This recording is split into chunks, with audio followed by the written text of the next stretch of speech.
श्री आरिफ मोहम्मद खान, राज्यपाल बिहार, माननीय सांसद Motihari, chairman standing committee of defence Shri Radha Mohan Singh, lieutenant general Padam Singh Shekhawat, GOC Madhya Bharat area, मंच पर आसीन खास अतिथियों, वीर सैनिक, सम्मानीय वेटरन्स एवं वीर नारी और वीर माता और युवाओं को मेरा स्वागत एवं अभिनंदन।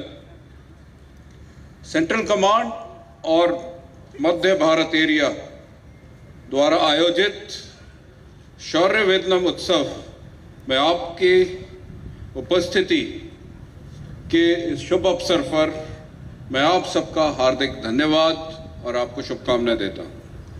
इस प्रदर्शनी के माध्यम से नागरिक और युवा पीढ़ी को सशस्त्र बल से जुड़ने और उनको जानने का अवसर हम आशा करते हैं मिलेगा।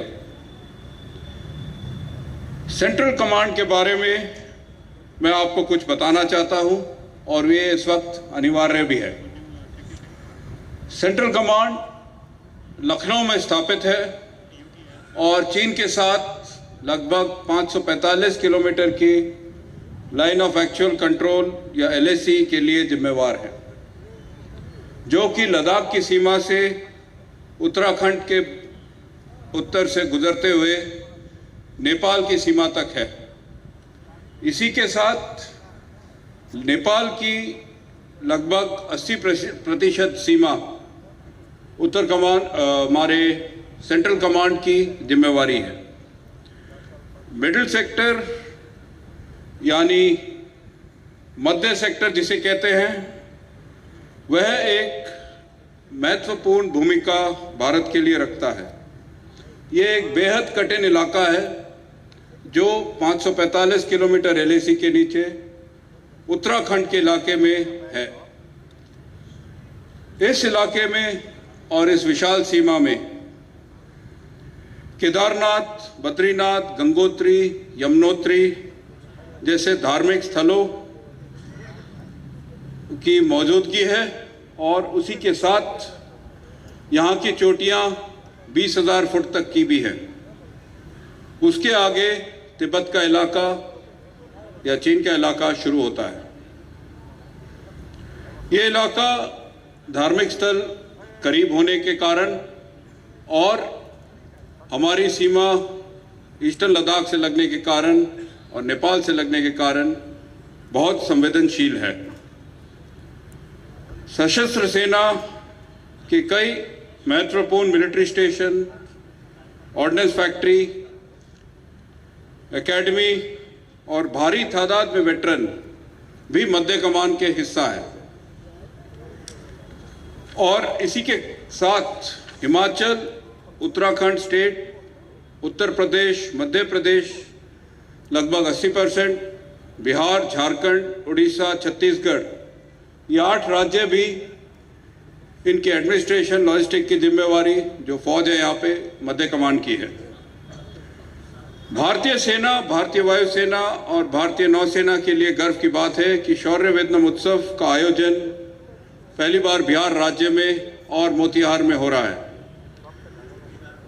यहाँ से हमारे फौज में बहुत सैनिक आते हैं। गलवान में 16 बिहार रेजिमेंट की गौरव गाथा हम सब के लिए एक मिसाल है और ऐसे बहुत से उदाहरण बिहार के सैनिकों का योगदान दर्शाते हैं। शौर्य वेदनम उत्सव के जरिए हमें ये विश्वास है कि आपको सशस्त्र सेनाओं में भर्ती होने के अनेक तरीके, युवाओं को अग्निवीर के सांचे में ढलने की प्रक्रिया, सैन्य जीवन की झलक, आधुनिक वेपन सिस्टम और इक्विपमेंट से परिचय और सेवानिवृत्त के पश्चात वेटरन्स और वीर नारी की देखरेख से कुछ परिचय मिलेगा। आज और कल हमारे कमांडो और सैनिक यहाँ गांधी मैदान में कॉम्बैट फ्री फॉल के अलावा ऑपरेशनल प्रदर्शन भी दिखाएंगे। 7-8 मार्च और 8 मार्च को तीनों सेनाओं भारतीय स्थल सेना, वायु सेना और जल सेना आपके समक्ष कई रोमांचकारी प्रदर्शन करेंगे।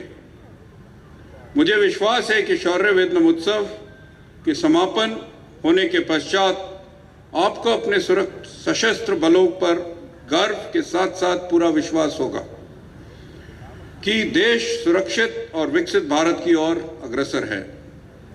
हमारे सैनिक देश की सीमाओं की सुरक्षा, आंतरिक सुरक्षा एवं आपदा रक्षा में प्रतिबद्ध हैं।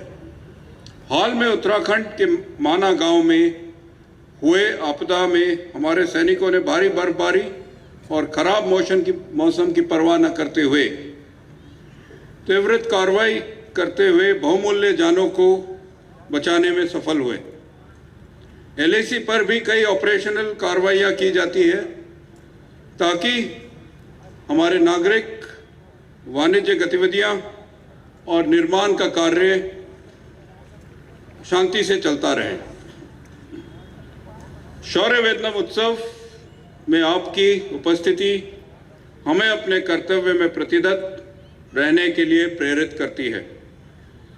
मुझे विश्वास है कि इस प्रदर्शनी के पश्चात हमारे नागरिक और युवा गौरवान्वित महसूस करेंगे और सेना में भर्ती होकर निस्वार्थ देश की सेवा के लिए प्रेरित होंगे। मैं माननीय राज्यपाल जी का इस कार्यक्रम का मुख्य अतिथि का आमंत्रण स्वीकार करने पर आभार प्रकट करता हूं एवं बिहार सरकार तथा श्री राधा मोहन सिंह जी, माननीय सांसद मोतिहारी